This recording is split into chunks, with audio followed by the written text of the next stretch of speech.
In the spring of 1987, every farmer in Tama County, Iowa, planted corn. This was not a decision. It was gravity. It was the same gravity that pulled the rain down from the clouds, and the same gravity that pulled the combines across the fields every October, and nobody questioned it any more than they questioned the direction the rivers ran. Corn was what the land did. Corn was what the people did. Corn was what Tama County was, and had been, for as long as anyone alive could remember, and longer than that. Let me tell you about the county because you need to understand the place before you can understand what happened in it. Tama County sits in the center of Iowa, like a quiet argument nobody ever bothered to finish. The land is flat and dark and generous, the kind of soil that makes agronomists from other states go quiet when they kneel down and pick up a handful. Glaciers built it. Thousands of years of prairie grass composted into it.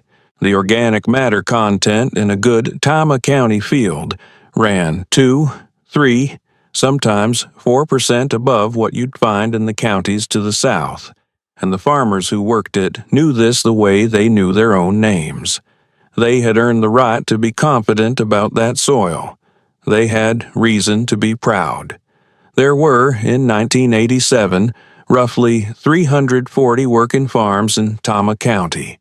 Of those 340, all but a handful planted corn as their primary crop. A few planted soybeans in rotation, the way their fathers had taught them, swapping fields every other year to manage nitrogen. A few planted oats in the back corners where the drainage was poor. But corn was the anchor. Corn was the identity. The grain elevator on the east edge of Toledo was sized for corn. The equipment dealers sold corn planters and corn heads and corn dryers. The county extension office held its best-attended meetings in January when the new corn hybrids were previewed. Tama County, Iowa, in 1987, was a corn county, and it had been a corn county since before the First World War, and it intended to remain one. The Gustafson family had farmed 480 acres in the northeast corner of the county since 1921 when Eric Gustafson arrived from Värmland, Sweden, with a wife, 2 sons, and enough money to buy the land and a team of horses. Eric's son, Nels, took over in 1952. Nels's son, Carl, took over in 1974. Carl Gustafson was, by 1987, a careful and methodical farmer, the kind of man who kept his equipment in the same shed it had always been in, who planted within the same 2-week window every spring, who rotated his corn and beans on the same schedule his father had used. He was not a man who questioned what worked. He was not a man who had ever needed to. His yields were consistent. His debt was manageable. His reputation at the co-op was solid. When Carl Gustafson said a field was ready to plant, people believed him, because he had been right about it for 13 years.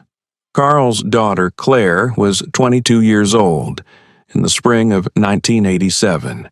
She had graduated the previous May from Iowa State University in Ames with a degree in agronomy and a minor in plant pathology, and she had come home to the farm the way some people come home from a long trip. Changed enough that the familiar things looked different, but not so changed that she didn't still know where everything was. She knew the northeast corner flooded in a wet April. She knew the south field had a compaction problem from years of running heavy equipment on wet ground. She knew the back 40 had a history with gray leaf spot that her father managed with fungicide applications and hybrid selection. She knew the farm the way you know a person you grew up with, the strengths and the weaknesses both, and the history behind each one. What Claire also knew by the spring of 1987 was something she had not learned on the farm. She'd learned it in a classroom in Ames, in a course on integrated pest management, taught by a professor named Dr. Harold Voss, who had spent 15 years studying crop diversity and pest pressure dynamics across the Midwest. Dr. Voss was not a popular man among the seed dealers who occasionally attended his lectures.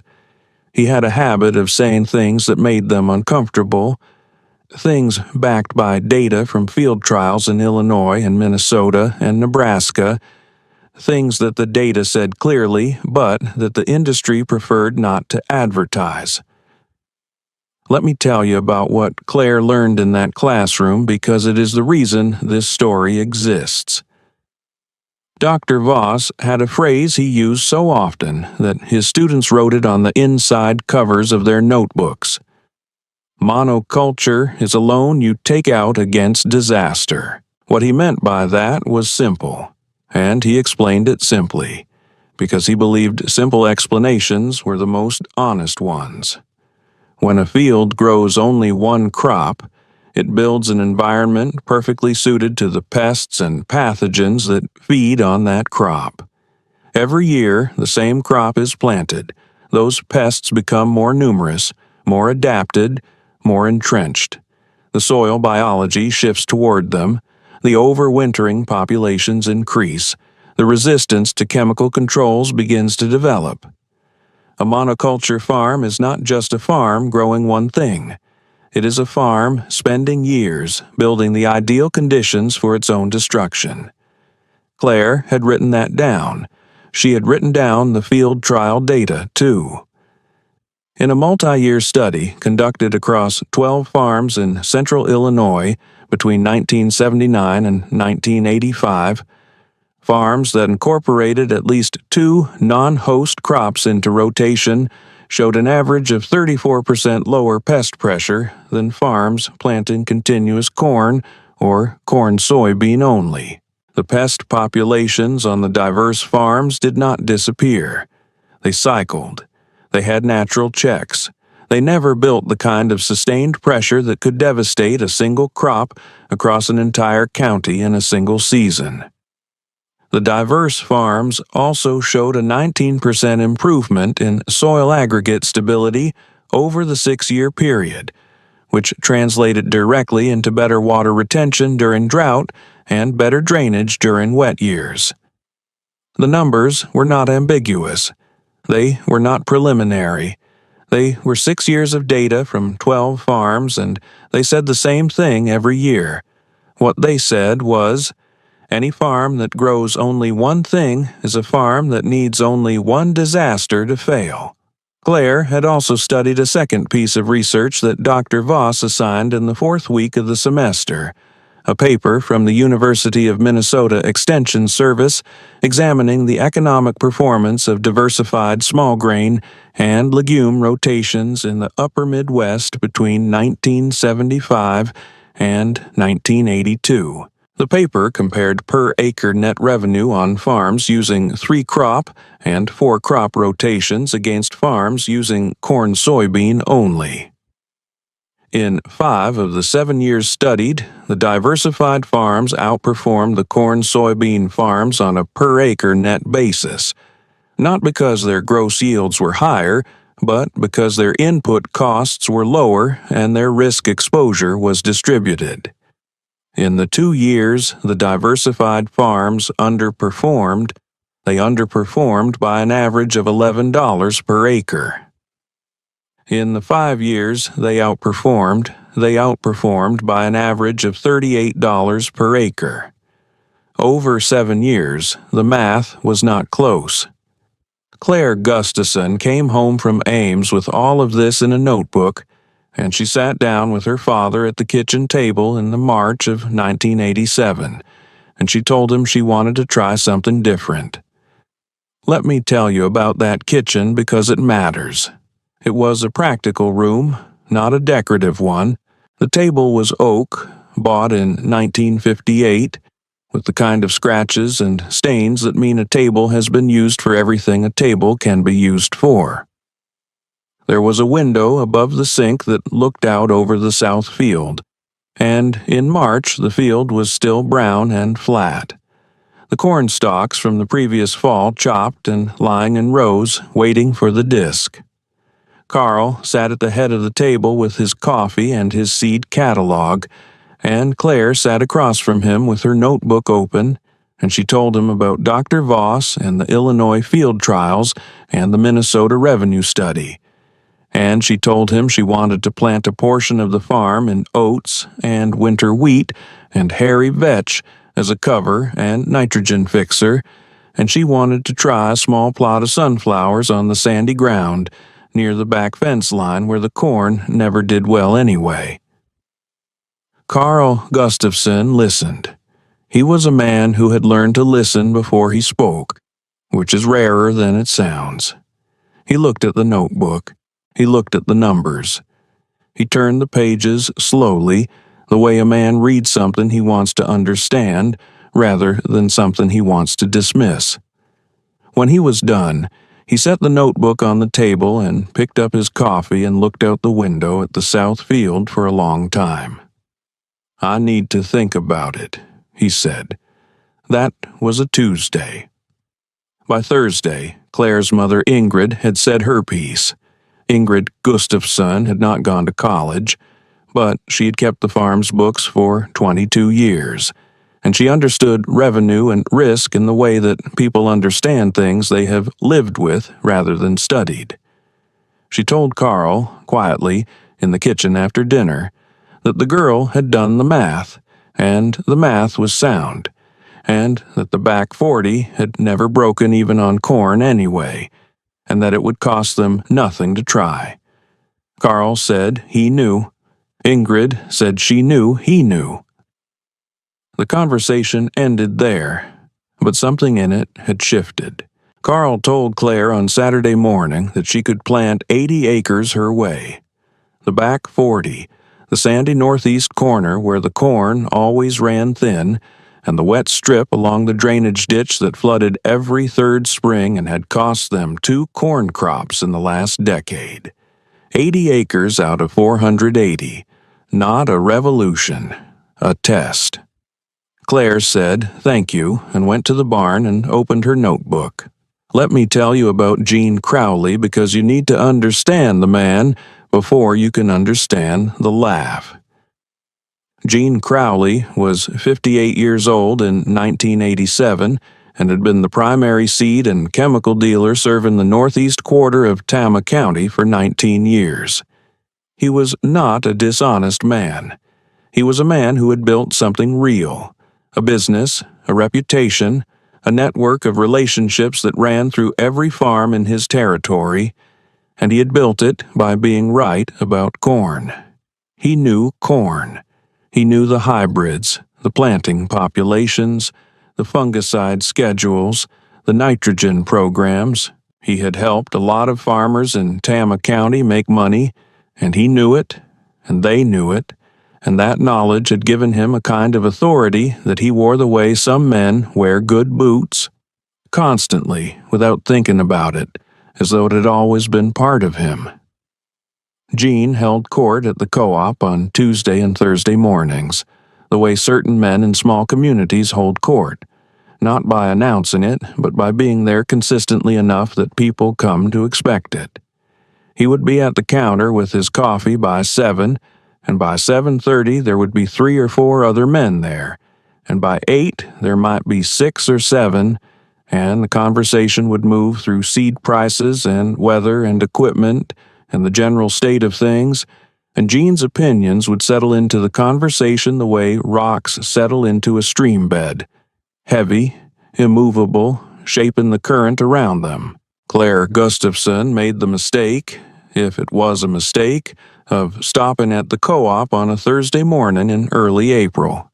She needed a soil amendment, a specific phosphate formulation that Dr. Voss had recommended for the vetch establishment, and the co-op was the only place in the county that carried it. She was 22 years old and wearing her Iowa State jacket, which was green with gold lettering, and she was carrying her notebook, which she carried everywhere that spring the way a surveyor carries a level, as a tool, not an affectation. Gene Crowley saw her come in. He knew Carl Gustafson's daughter. He had known her since she was 12.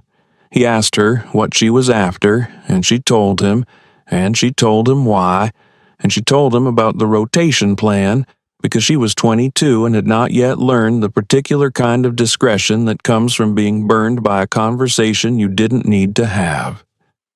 The silence lasted about 2 seconds. Then Gene Crowley started laughing. It was not a mean laugh. That was the thing about it that Claire would remember for years afterward. It was not contemptuous or cruel. It was the laugh of a man who finds something genuinely surprising, the way you laugh when a child says something that doesn't understand how the world works. It was patient and almost affectionate, and it was somehow worse than contempt would have been, because contempt at least would have acknowledged that she was worth taking seriously. "Sunflowers," Gene said, "in a corn county."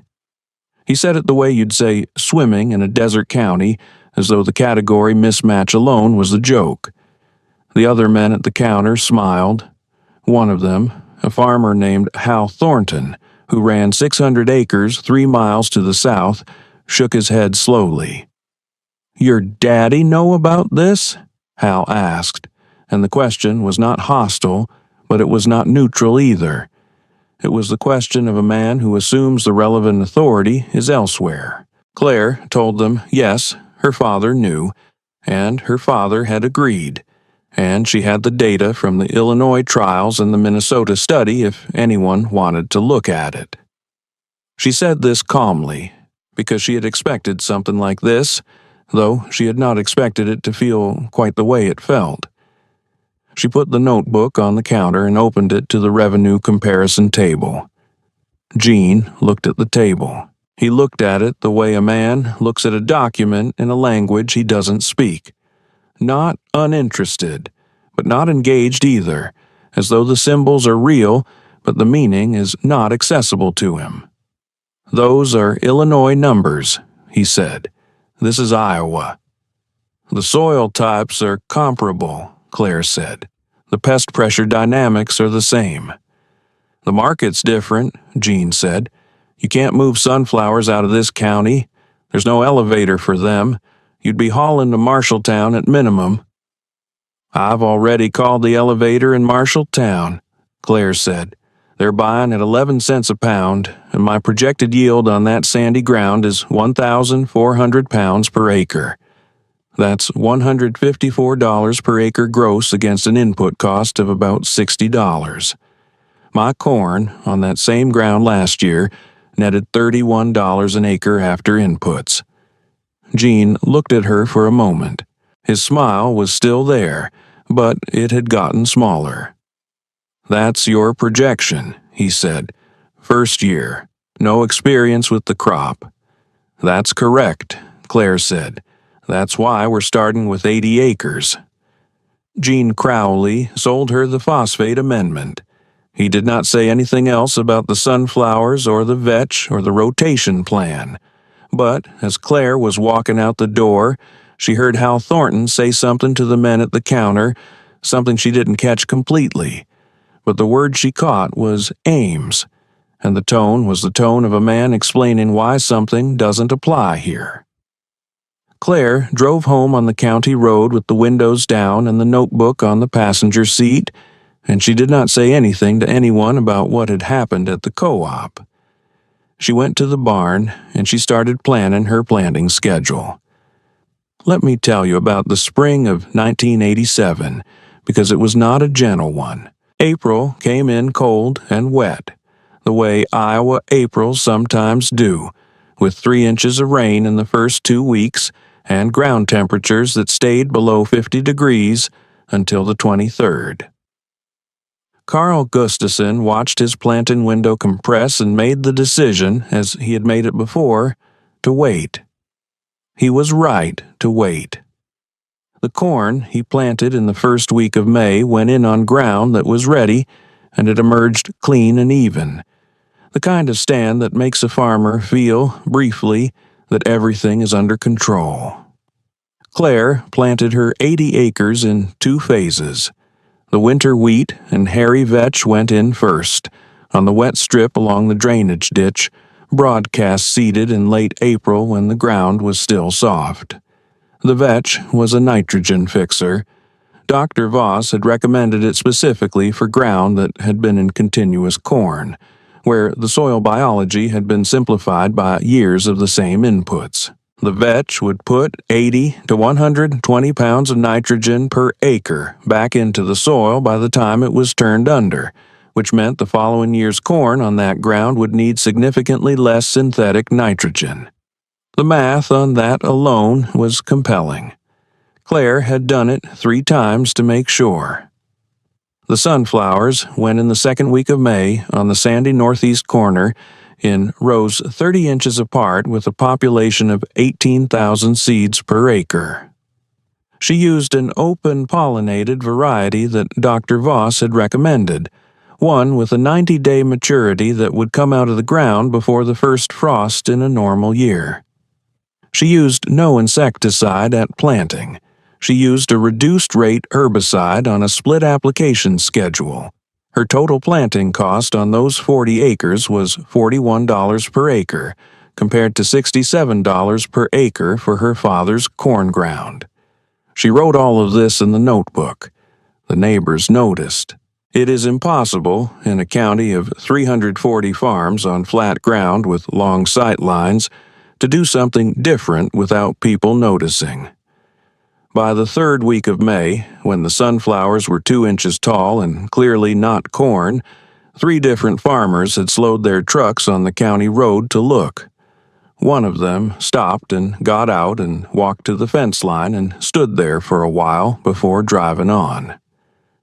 Claire watched this from the barn and felt something she would later describe as a combination of satisfaction and nervousness, the feeling of having committed to something you cannot take back. At the co-op that Thursday, Gene Crowley told the men at the counter that Carl Gustafson's daughter had planted sunflowers on the northeast corner. Hal Thornton said he'd seen them. Someone else said it was a shame to waste good ground.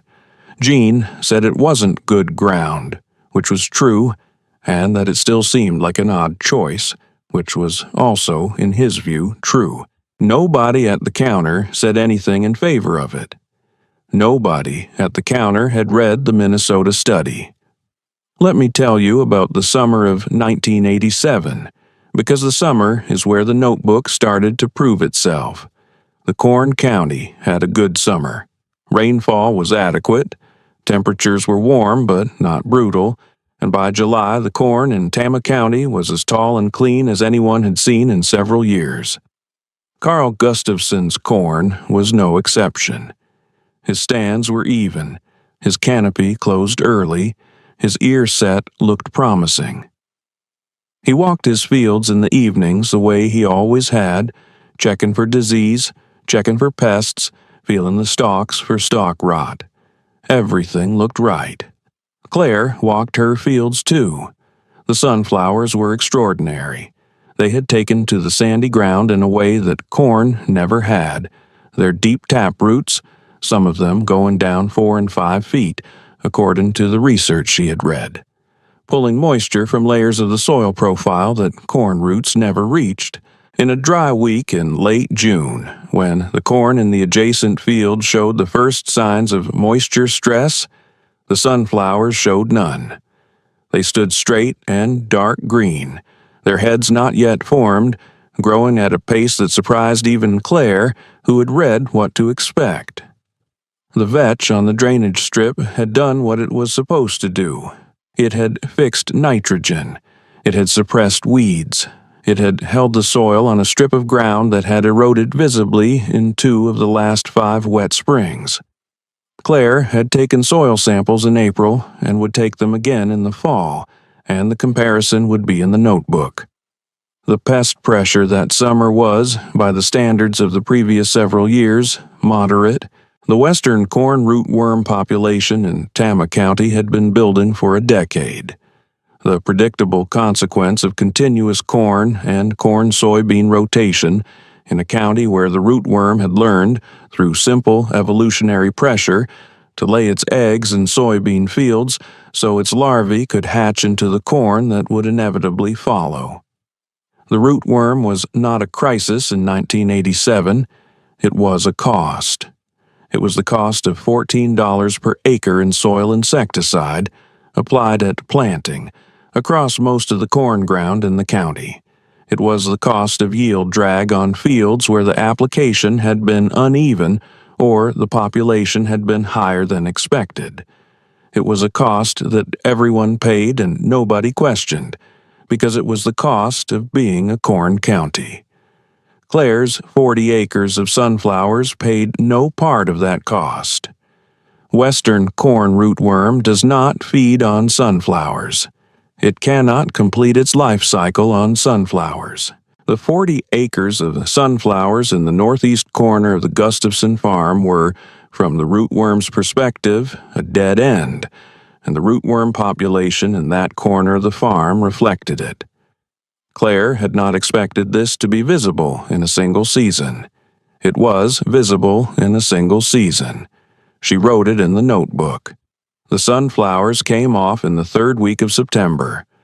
Claire had arranged to borrow a row crop head from a farmer in Marshall County who had grown sunflowers for 3 years, and she ran the combine herself, starting at 6 in the morning when the dew was still on the heads and finishing at 4 in the afternoon when the shadows were long across the field. The yield was 1,510 pounds per acre, 110 pounds above her projection. She hauled 3 loads to the elevator in Marshalltown at 11.2 cents per pound and came home with a net of $97 per acre after all inputs and hauling costs. Her father's corn on comparable ground, the light sandy acres he had in the south field, had netted $44 per acre that year. She put both numbers in the notebook and sat at the kitchen table and showed them to her father. Carl Gustafson looked at the numbers for a long time. He picked up his coffee. He set it down. He looked at the numbers again. "The vetch data won't be complete until next spring," Claire said. "I know," Carl said, "but the sunflower numbers are real." "I can see that," Carl said. He did not say she was right. He did not say he had been wrong. He picked up the notebook and looked at the soil sample comparison from the drainage strip and asked a question about the nitrogen fixation rate, a technical question, a question that meant he was thinking about it seriously. Claire answered it. They talked for an hour. When Ingrid came in from the garden, she found them at the table with the notebook between them and the seed catalog pushed to one side, and she poured herself a coffee and sat down and listened without saying anything, because she had already said what she had to say. Let me tell you about the winter of 1987 and the spring of 1988, because the story doesn't end with one good harvest. Gene Crowley heard about the sunflower yield the way news travels in a small county, through the elevator in Marshalltown, which mentioned to someone who mentioned it at the co-op, where it arrived one Thursday morning in November and was received with a particular kind of silence. Not the silence of men who have nothing to say. The silence of men recalibrating. Gene said the yield was good for a first year, and that the market for sunflowers was thin, and that one good year didn't make a rotation. He said this with less certainty than he had said things at the co-op counter before, and the men around him were quiet in a way they hadn't been quiet before, and Gene noticed the difference and didn't like it. But there was nothing to be done about it. The numbers were the numbers. Carl Gustafson came to the co-op that November and said nothing about the sunflowers. He bought his seed corn for the following year, the same hybrid he had been buying for 3 years, and he talked about the weather and the harvest and the equipment. But when Gene asked him whether Claire was planning to expand the sunflower acres, Carl said he thought she might be, and the way he said it, not dismissive, not apologetic, just factual, was noticed by the men at the counter, and the noticing was noted. Claire spent the winter doing what she had spent the previous winter doing, reading. Doctor. Voss had sent her 3 papers on crop rotation economics in the upper Midwest and a preliminary report from a Nebraska field trial on integrated pest management in the diversified systems. She read them at the kitchen table and wrote in the notebook and planned the following year's rotation. She wanted to expand the sunflowers to 80 acres and add a small grain component, oats on the wet strip after the vetch was turned under, and she wanted to begin a formal record of the rootworm population pressure across the farm, using sticky traps and emergence counts that Dr. Voss had described in one of his papers. She brought the plan to her father in February. Carl looked at it. He said he needed to think about it. Ingrid, who was in the kitchen when this happened, did not say anything, but she looked at Carl in a way that communicated something, and Carl looked back at her in a way that communicated that he had received it. And 3 days later he told Claire she could expand to 120 acres. 120 acres out of 480, a quarter of the farm. Let me tell you about the spring of 1989, because 1989 was the year the argument stopped being theoretical. The western corn root worm had been building in Tama County for a long time, and in 1989 it built past the point where management could contain it. The population had been elevated for 3 years. The variant that had learned to lay eggs in soybean fields, the rotation-resistant variant, the agronomists called it, though farmers called it by other names, had been spreading quietly through the county since at least 1985, and by 1989 it was present in significant numbers on farms that had been rotating corn and soybeans faithfully for years. Farms that had done exactly what they were supposed to do. Farms that had paid their $14 per acre insecticide bill every spring and believed it was enough. It was not enough. The summer of 1989 was warm and dry, the kind of summer that favors rootworm emergence and feeding. The larvae fed on roots through June and July, and the damage showed in August, when the corn that had been standing straight in July began to lean. The farmers in Tama County called it lodging, and they had seen it before in bad rootworm years, but they had not seen it like this. Fields that had been clean in July were leaning by the second week of August, and some of them were falling. The root systems compromised enough that a wind event on the 14th of August, not a severe storm, just a line of thunderstorms moving through from the northwest, pushed significant portions of those fields flat. The agronomists called it rootworm-induced lodging. The farmers called it a disaster. The county extension office estimated, in a report published in October of 1989, that Tama County lost an average of 34 bushels per acre on corn ground with significant rootworm pressure, against a county average yield of 142 bushels per acre. On the worst fields, the loss was 60 bushels or more, at a corn price of $2.40 per bushel. That was an $82 per acre loss on the worst ground, and a $48 per acre average loss across the affected fields. The county lost, by the Extension Office's estimate, somewhere between $11 and $14 million in crop value in a single season. Let me tell you about the Gustafson farm in the summer of 1989, because it was not the same story. Claire's sunflower ground, 80 acres of it by then, the full northeast corner plus the expanded strip along the south fence, showed no rootworm damage. There was no rootworm damage to show. The rootworm population in those fields was, by the sticky trap counts Claire had been running since 1988, approximately 30% of the population on the adjacent corn ground. The sunflowers broke the life cycle. The oats on the wet strip broke it further.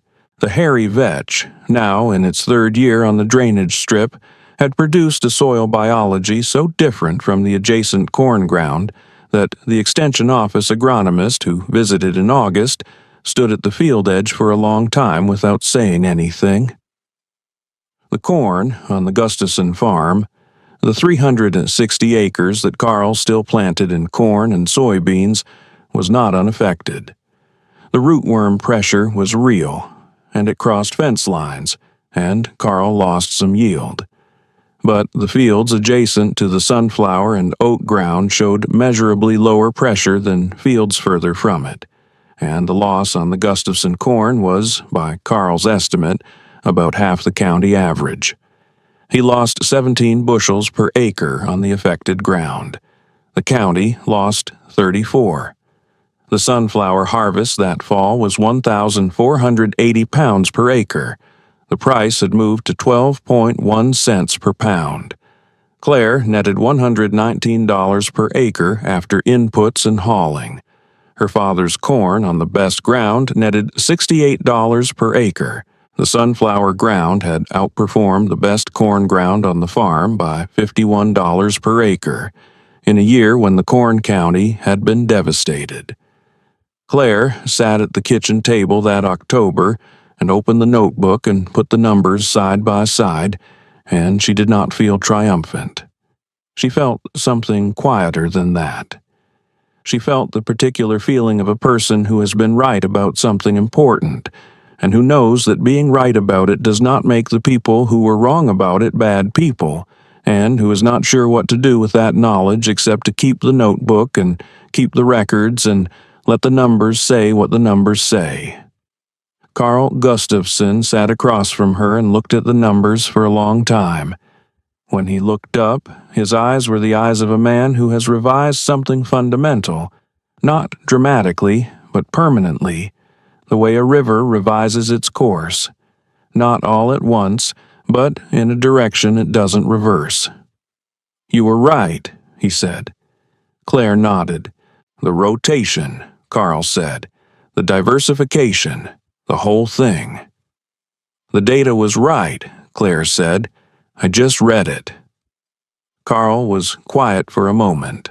Then he said something that Claire would remember for the rest of her life, something that she would repeat years later at a podium in front of 200 farmers, something that she wrote in the notebook that night and underlined twice. "You decide the rotation," he said. "All of it. Whatever you think is right." That was the moment the farm changed. Not the sunflower harvest, not the rootworm counts, not the soil samples from the drainage strip. The moment the farm changed was when Carl Gustafson, who had farmed 480 acres in Tama County for 15 years, the way his father had farmed them before him, handed the rotation decisions to his 24-year-old daughter and meant it. Let me tell you about what happened at the co-op that fall, because the story doesn't end in the kitchen. Gene Crowley had a hard autumn in 1989. His customers had lost money. Some of them had lost a great deal of money.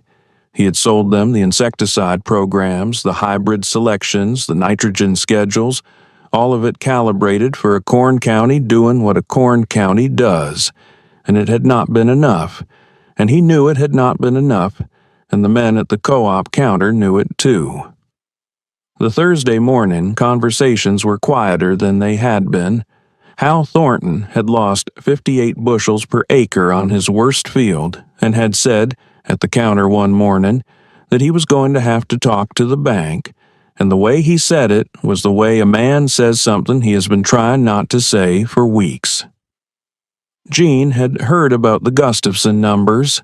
He had heard about them from the elevator in Marshalltown and from the Extension Office report, which mentioned the Gustafson farm specifically as an example of diversified rotation showing reduced pest pressure.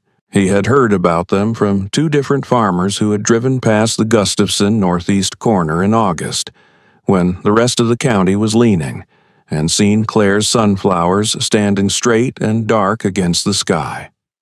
He drove out to the Gustafson farm on a Tuesday morning in November, 3 weeks after harvest. He parked his truck at the end of the lane and walked up to the house and knocked on the door, and Claire answered it. and he stood on the porch with his cap in his hands and said he wondered if she had a few minutes. She had a few minutes. They sat at the kitchen table, the same oak table, the same window looking out over the south field, the same scratches and stains. And Gene Crowley said that he had been looking at the numbers from the season and that he was thinking about what he was recommending to his customers going forward, and that he thought he might need to understand the rotation work better than he did. Claire looked at him for a moment. She was 24 years old, and she had been right about something important, and the man who had laughed at her at the co-op counter was sitting at her kitchen table with his cap in his hands, and she could have said any number of things. She said the thing she had decided to say, the thing she had thought about saying since August, since the day she walked the sunflower field and saw it standing while the county leaned. "Gene," she said, "do you remember what you said at the co-op in April of 1987? Gene Crowley looked at the table. "I remember," he said. "You said sunflowers in a corn county," Claire said. "You said it like it was the punchline to a joke." "I know what I said," Gene said. "I'm not saying it to embarrass you," Claire said. "I'm saying it because the lesson isn't that sunflowers are better than corn. The lesson is that any farm that grows only one thing is a farm that needs only one disaster to fail. That's what the data said in 1987, and that's what the rootworm said in 1989, and it'll say it again in a different way in a different year. And the farms that are still standing when it does will be the ones that listened." Gene Crowley was quiet for a moment. "What would you recommend," he said, "for a 600-acre corn-soybean operation? Someone like Hal Thornton." Claire opened the notebook. They talked for 2 hours. Gene asked questions, and Claire answered them, and when she didn't know the answer, she said so and told him where to find it. She gave him copies of the Illinois field trial data and the Minnesota revenue study, the same papers she'd put on the co-op counter in 1987, the ones he'd looked at without reading. He took them and folded them carefully and put them in his jacket pocket. And when he stood up to leave, he looked at the notebook on the table and asked if he could borrow it for a few days.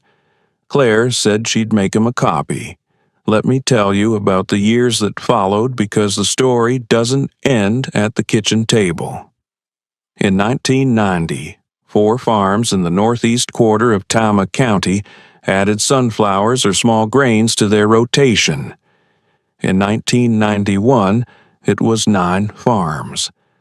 By 1993, the County Extension Office had published a rotation guide for diversified systems in central Iowa that drew substantially on data from the Gustafson farm, and Claire had been asked to present her findings at the winter meeting of the Tama County Farm Bureau, which she did, standing at a podium in a room with 200 farmers in it, with a slide of the 1989 per-acre comparison on the screen behind her. Carl Gustafson sat in the 3rd row. When Claire finished speaking and the room applauded, Carl stood up. He didn't say anything. He just stood. But Claire saw him, and she understood what it meant, and she put it in the notebook later that night. Not the applause, not the slide, not the numbers.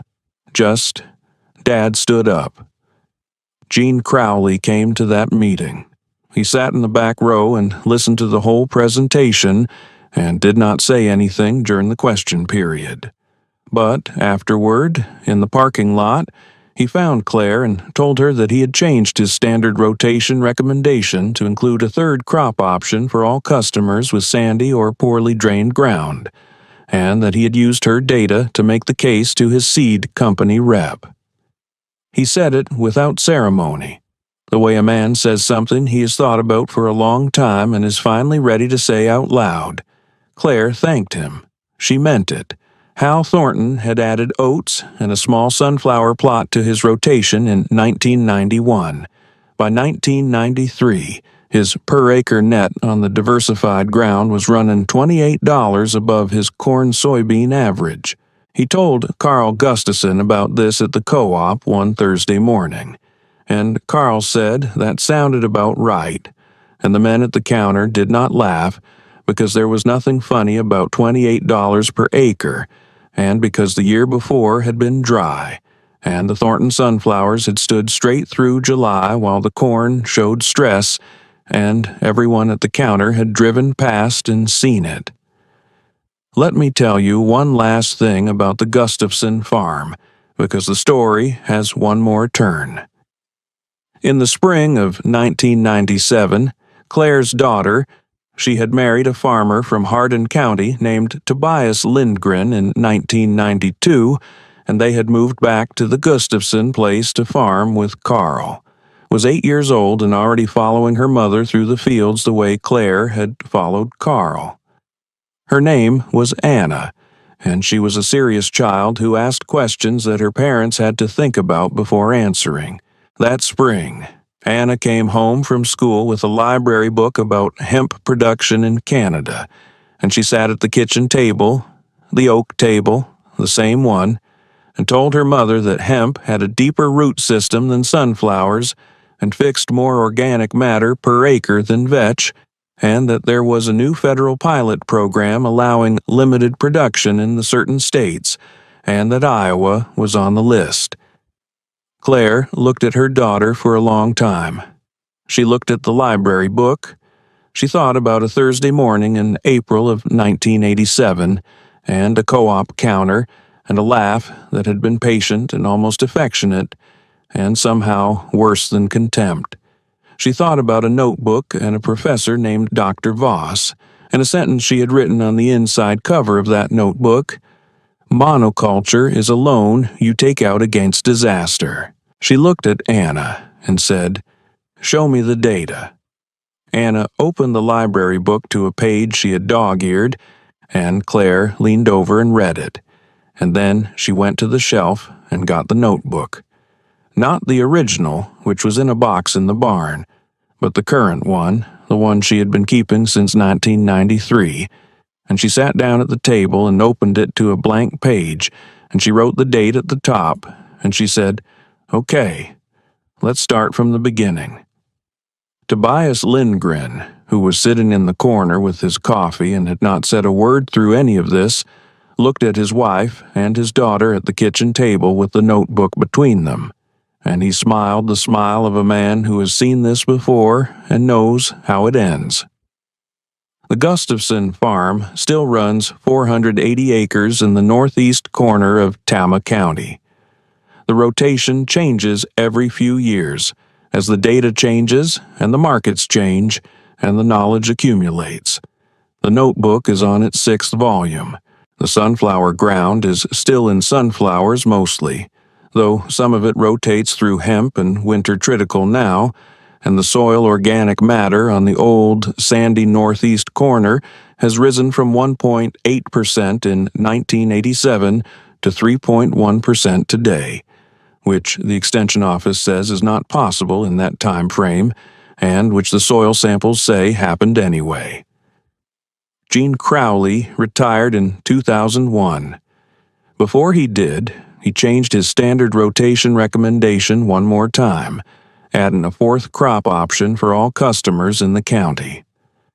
He told the local paper, in a small article about his retirement, that the best agronomic advice he had ever received had come from a 22-year-old with a notebook, and that he had been slow to listen, and that the slowness had cost his customers more than he liked to think about. Claire Gustafson planted sunflowers in a corn county. They laughed. The rootworm came. The corn leaned and fell. The sunflowers stood. The notebook is still open.